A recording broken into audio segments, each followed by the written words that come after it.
Hey, Petey.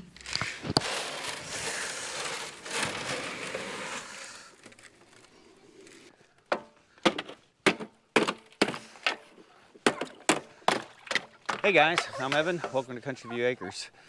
So our 3 steers back here, they are ready to go to butcher. They are good sized boys, but they're not because I screwed up. So I didn't end up getting a butcher date for them in time, so they could possibly be here for a few more months. We're on waiting lists for them to go to the butcher, but there's no guarantee in that. So I do have a guaranteed date, and it's all the way in March.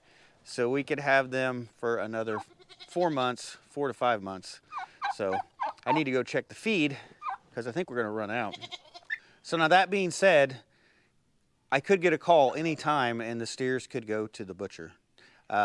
Since we are on waiting lists at different places. But more than likely we'll end up probably having them a little bit longer.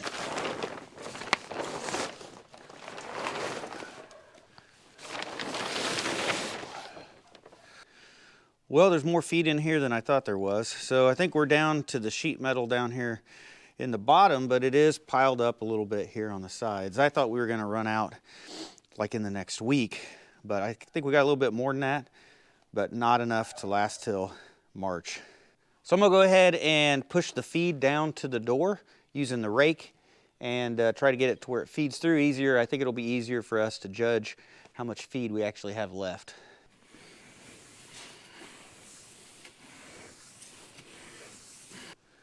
All right, we've scraped all the feed down to the middle. It's just a couple inches below the top of the door here. So we've probably got a couple weeks left of feed for the steers, but we're gonna definitely need more. So there is some spoilage in here. Knew that we were gonna get some spoilage.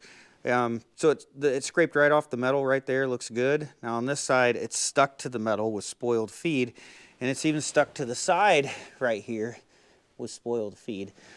So that could probably be condensation forming inside of here and getting the feed wet, or I could have had a hole in the tarp. So once I roll the tarp back down, I'll check it and make sure we don't have a hole in it.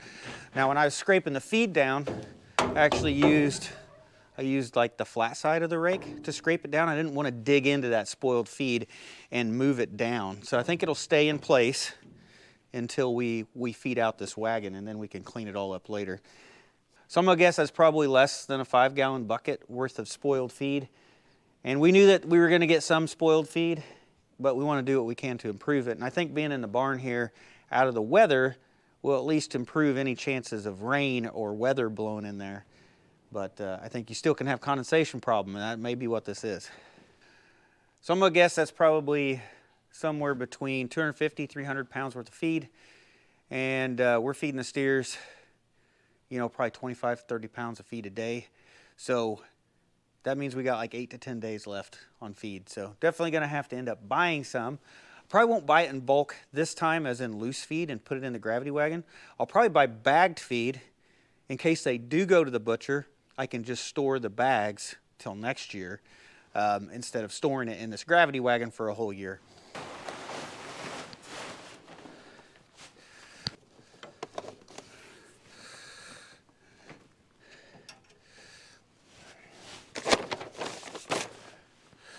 So the original reason we moved the grain carts into the barn is because we were getting spoilage around the door. So this door moves up and down, and water was getting back behind the door when it would rain, and it would spoil all the feed in front of the door. It would just cake the feed up.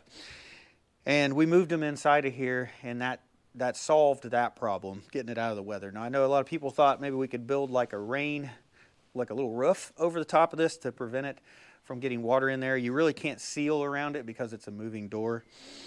But moving it into the barn worked out well for us. Now the other problem we had is bugs. So anywhere that the feed got wet, it attracted bugs. And of course a tarp is not perfectly sealed for bugs. It's better for the rain. And we would get bugs in there and they would start hatching out little mealworms. And it would always be in the wet feed where the spoiled feed was. So I think if you could get it to where there wasn't a bunch of wet feed, you probably wouldn't have problems with bugs in there. So we did have that issue as well. But I think as far as spoiled feed has gone, we've probably thrown away a 5-gallon bucket already from everything that was spoiled in front of the door, and we probably have at least another 5-gallon bucket. So that ought to be, I'd say around 50 pounds. Let's say 50 pounds worth of spoiled feed out of 4,000 pounds. And that's probably not too bad. We'll go ahead and peek in this one. This has got our pig feed in it. This is the one that I welded all up a lot of the places. Now we did seal with silicone too. Try to get it as sealed up as possible.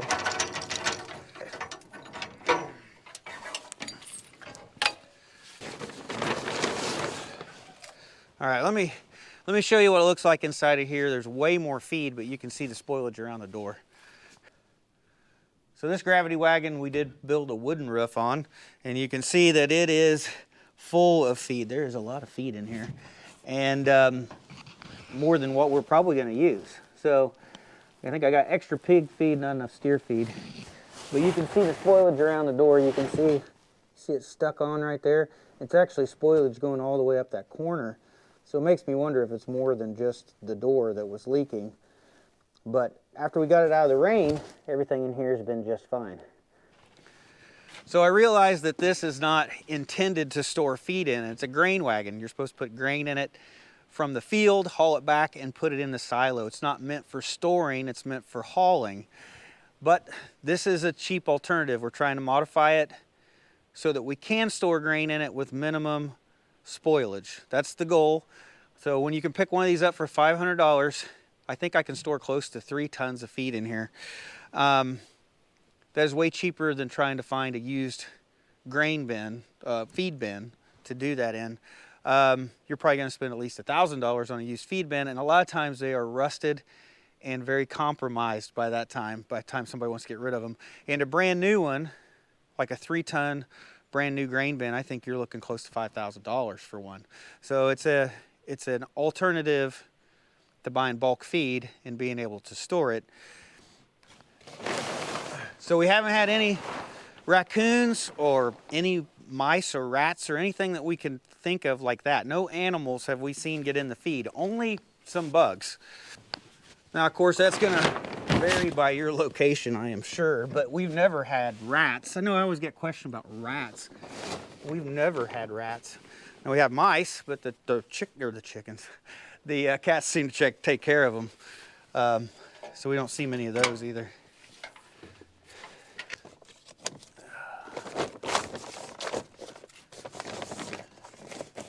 So I've got plenty of pig feed. They're only going to be here till December 28th, so they got like a month and a half left. And I'm low on steer feed, so could I use the pig feed to supplement the steer feed? Pig feed's around 16% protein, I think. I'm not for sure what the steer feed is. It's probably something similar to that. But this is more like cracked corn for the steers. It's more like cornmeal for the pigs. And I know it's a different mix, but could I mix them together to feed out the steers and make it go a little bit farther? Let me know in your comments down below if that's an opportunity that I could do or if that's probably a big mistake. Let me know. All right. Well, guys, I just want to give you an update on the feed wagons since I was going to go ahead and open them up and see how much feed we had left today.